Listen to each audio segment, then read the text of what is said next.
14 French Opens, 63 clay titles, 81 wins in a row on the dirt. We all know Rafael Nadal owned clay. The question nobody checks is whether the numbers match the mythology or whether the myth is somehow underselling it. Here's the test. We're not taking the King of Clay nickname on faith. We grade Nadal on clay across 7 independent lenses, weighted equally, and let the cold numbers talk. The claim we'll defend is that his clay dominance is bigger than you remember, not smaller. The 7 lenses: win rate, how often he simply won; tournament dominance, match control, how one-sided the matches were; consistency week to week; pressure in finals and the deciding sets; longevity across the years; and historical peak, the best version of him. Start with the resume everyone quotes, the myth in 3 numbers: 14 French Open titles, 63 career clay titles, the most in history, and a clay record of 484 wins against 51 losses. Now let's see if the advanced numbers back it up. Lens 1, win rate. Across his career, Nadal played 535 matches on clay and won 484 of them. That's a 90.5% win rate, the highest any man has ever posted on a single surface in the Open era. And put that rate next to the other clay legends. Nadal at 90.5%. Bjorn Borg, the next best ever, at 86.1. Ivan Lendl and Novak Djokovic, all-time greats on the dirt, sit around 80. Nadal isn't leading this list. He's living on a different part of it. The win rate turned into trophies at an absurd clip. 63 clay titles, the most in the history of the sport. When Nadal turned pro, the record was 49, held by Guillermo Vilas. Nadal didn't just break it, he beat it by 14. Why does win rate come first? Because it strips away the storylines and just asks how often he won. 90.5% means that over 2 decades, against the best clay players alive, Nadal lost roughly 1 clay match in 10. That floors the whole argument. Lens 2, tournament dominance, and it starts in Paris. 14 French Open titles. No man or woman has ever won a single Grand Slam more than 11 times. Nadal is 4 clear of the entire field at any major on the tournament that defines him. And it wasn't just Paris. He built an empire at 3 more clay events: 12 titles in Barcelona, 11 in Monte Carlo, 10 in Rome.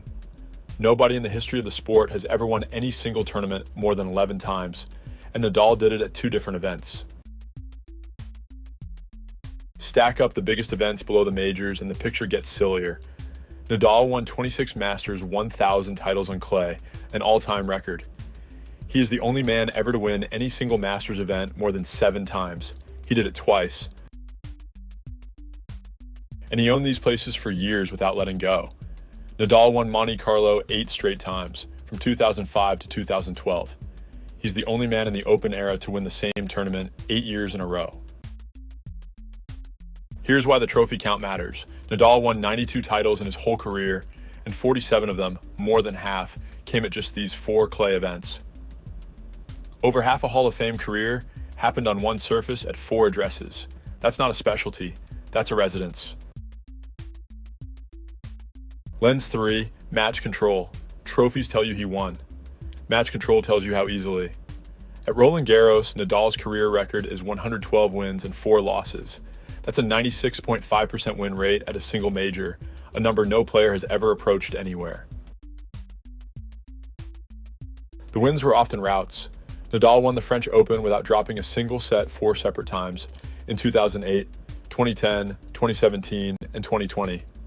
7 best-of-5 matches in a row against the best clay players on earth without losing 1 set.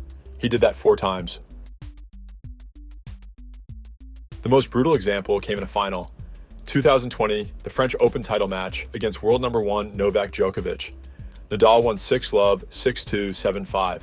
He handed a set-opening bagel to the best returner alive in a Grand Slam final. That doesn't happen. And the control traveled. At Monte Carlo, Nadal once won 46 consecutive matches, from 2005 to 2013. It's the longest winning streak any player has ever had at a single tournament. For 8 years, walking into Monte Carlo meant losing to Nadal. Match control is the lens people skip, and it's the most telling. Anyone can grind out a title.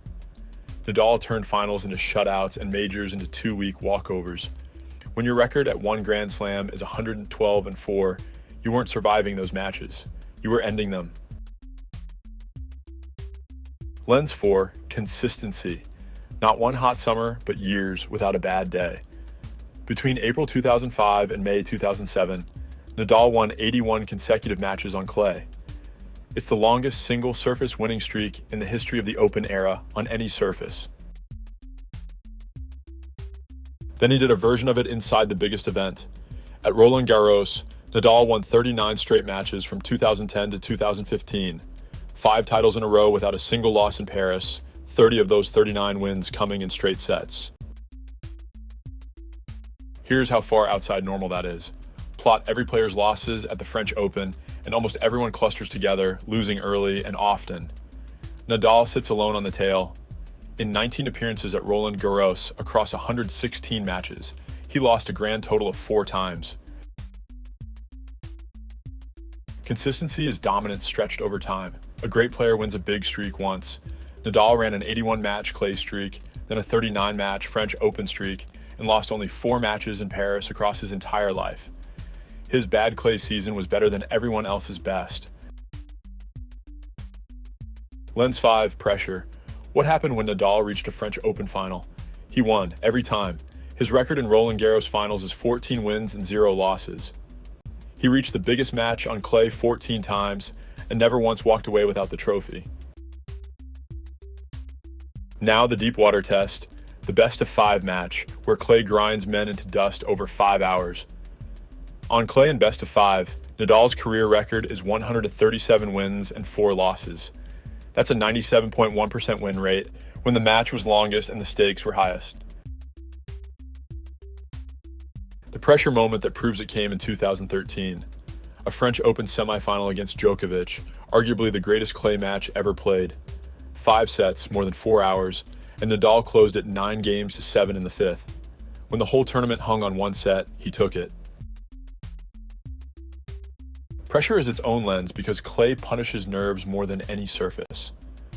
Rallies are long, leads evaporate, and one shaky game can cost you 2 hours of work. Nadal went 14-0 in French Open finals and 97% over 5 sets. The bigger the moment, the more certain the result. Lens 6, longevity. Dominance you can't sustain is just a hot streak. Nadal won his first clay title in Sopot in 2004 and his last at Roland Garros in 2022. That's 18 years of winning clay titles, an entire era owned by one man. And he didn't fade into it. Nadal won 5 French Open titles after turning 30 in 2017, 18, 19, 20, and 2022. Most players are retired or hanging on at that age. Nadal was still winning the hardest clay tournament on the planet, deep into his 30s. Bookend the whole thing. Nadal won his first French Open at 19 years old, on debut, in 2005. He won his last at 36 in 2022, a 17-year gap between first and last title at the same major. Nobody in tennis history has a span like it. Longevity is what separates a great run from a reign. Bjorn Borg was brilliant on clay and walked away at 26. Nadal kept winning Roland Garros for 17 more years than that. He didn't have a peak on clay. He had 2 decades, and the peak just happened to sit in the middle. Lens 7, historical peak, and the best version of Nadal arrived almost immediately. In 2005, as a teenager, he won 11 titles, racked up 79 match wins, and took 4 Masters events. No teenager in the history of the ATP has ever produced a season like it. Then, in 2010, he did something no player had ever done. Nadal won every single clay tournament at Grand Slam and Masters level in one season. Monte Carlo, Rome, Madrid, and Roland Garros. The full clay sweep. It has never been done before or since. And the peak resurfaced even after injury.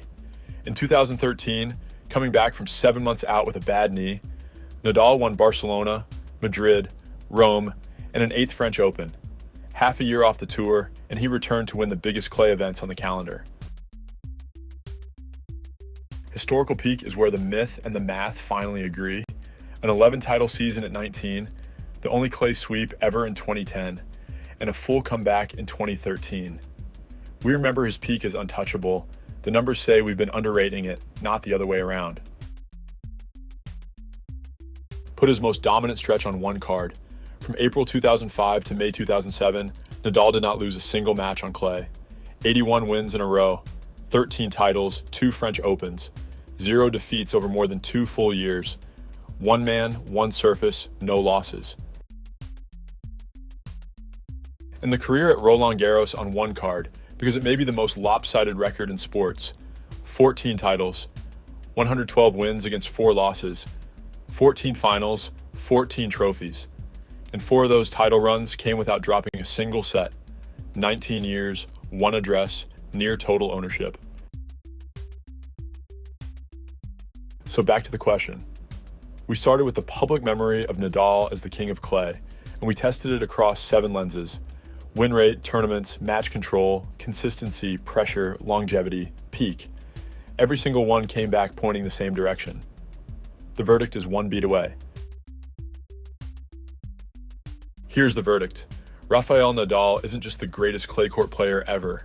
By win rate, by match control, and by how long he held it, his reign on clay may be the single most dominant run any athlete has ever produced on one surface. The King of Clay label wasn't hype. It was an undercount. Why was it different in kind, not just degree? Because Nadal separated from the best players alive on the most physically punishing surface for nearly 2 decades. The fair caveats are real. He specialized on clay, the knee injuries shaped his career, and eras are hard to compare. But those explain the edges, not the 90.5%. The dominance card, lens by lens. Win rate, dominant. Tournaments, dominant. Match control, dominant.